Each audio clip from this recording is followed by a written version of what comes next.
কিরে, শরীর আজকে ফজরের নামাজের সময় পালাম না। ও আরে বন্ধু, আজকে না আমার কেউ ডাক দেয়নি, এই জন্য আমি উঠতে পারিনি। ও আচ্ছা, তা ফোনে অ্যালার্ম দিবি না? আরে বন্ধু, মনে ছিল না রে। আচ্ছা যাই হোক, জোরে আজান দেছে, নামাজে চল। আরে যেহেতু ফজরের নামাজ পড়তে পারিনি, এই নামাজটা পড়বো না। তুই যা, তুই পড়ে আয়। তা কি হয়েছে, ফজরেরটা ছুটে গেছে, তা জোহরেরটা ধর। আরে ভাই, আমি গোসল করিনি এখনো, খাওয়া দাওয়া করিনি। তুই যা না, তুই যা, আমি পরে যাবানি, কালকে থেকে পড়বানি। আচ্ছা ঠিক আছে, তুই থাক। কিরে শাওন, কই যাইস?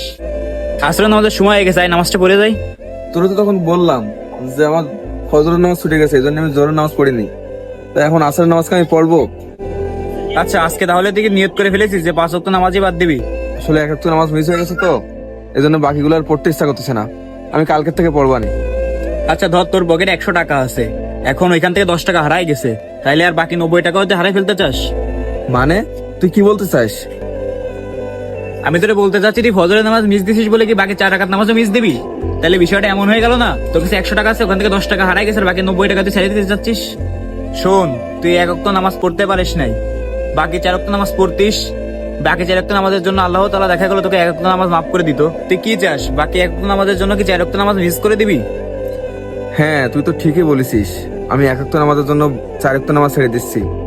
আমি আসলে ফজরে উঠতে পারিনি, তার জন্য আমি বাকি 4 ওয়াক্ত নামাজও পড়বো না। এটা আসলে আমারই ভুল। আমি তো সজাগ ছিলাম, আমি এই কাজ করতেছি, ওই কাজ করতেছি। আমার তো পড়া উচিত ছিল নামাজটা। হ্যাঁ, আমরা সবাই এই ভুলটাই করি, 1 ওয়াক্ত নামাজ মিস দিয়ে বাকি 4 ওয়াক্ত নামাজ পড়ি না। আমরা ফজর না পড়তে পারলে জোহর পড়বো, জোহর না পড়তে পারলে আসর পড়বো, আসরও যদি না পারে তাহলে মাগরিব পড়বো, আর মাগরিব না পারলে এশার পড়বো। দেখ বন্ধু, আমরা এশার নামাজটাও পড়ি না, আমাদের 1 ওয়াক্ত নামাজ মিস হয় বলে আমরা বাকি 4 ওয়াক্ত নামাজও মিস করে ফেলাই। আমাদের ইমানটা এতটাই শক্ত করা উচিত যে আমাদের 5 ওয়াক্ত নামাজ ইমাম সাহেবের পিছে দাঁড়িয়ে জামাতের সহিত আদায় করা। আই মামা, নামাজটা আদায় করে আসি, আল্লাহর পথে যাই। দুনিয়া তো অল্প কয়দিন, আমরা ওপারে সব করবে কাজা।